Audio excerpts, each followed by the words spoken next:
Big day for the Los Angeles Lakers. The 6th seed is still up for grabs if the Golden State Warriors go out and lose today against the Portland Trailblazers. But also, there's a couple other matchups you might want to watch out for if you're a Lakers fan on the final day of the NBA regular season. Can you all believe it? The postseason is almost here. I'm really excited. So the first game to watch out for is the Lakers-Jazz game. You want the Lakers to get a win here if you're a Lakers fan, and if they get that win, that increases their chances of grabbing the 6th seed and also keeps them at the 7th spot in the West, giving them home court advantage for the playing game against the New Orleans Pelicans or the Minnesota Timberwolves. That brings me to my next point.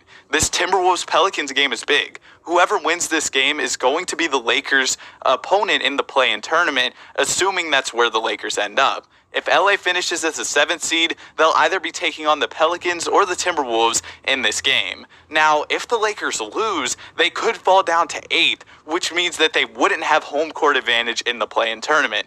But the worst case scenario for the Lakers is that they end up as the 8th seed without home court advantage in the play-in tournament, but that's as bad as it could get, and they could move up to 6th today if they win and the Warriors lose, because they do own the tiebreaker over Golden State, meaning that they could grab that 6th spot in the Western Conference. Now, the Warriors are taking on a Blazers team that has pretty much just been tanking to end off the season. I will say, though, there's been some impressive performances from Shadon Sharpe. So if you're a fan of the Lakers, you might want to root for him to have a big game against Golden State, or maybe for Golden State to rest their guys, which I wouldn't really understand why they do that. It seems like this is a pretty big game for them, and whoever ends up getting that 6th seed will be taking on Sacramento in the first round. So if you're the Lakers, at this point, your potential playoff opponents could be the Kings, the Grizzlies, or the Denver Nuggets. You face the Kings if you finish 6th, the Grizzlies if you finish 7th, and the Nuggets if you finish 8th.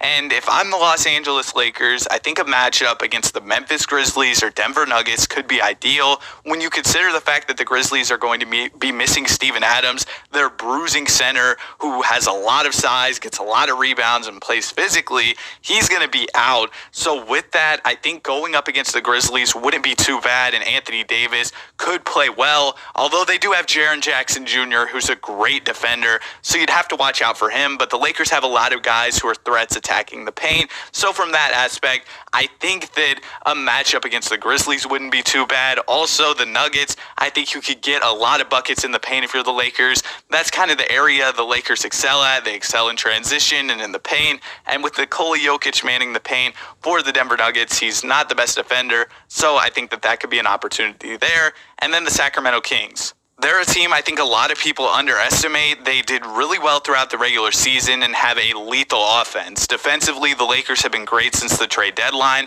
So if they could slow down the Kings' offense and then also go out there and execute offensively for themselves, I think it could be a good series for the Lakers, a solid matchup.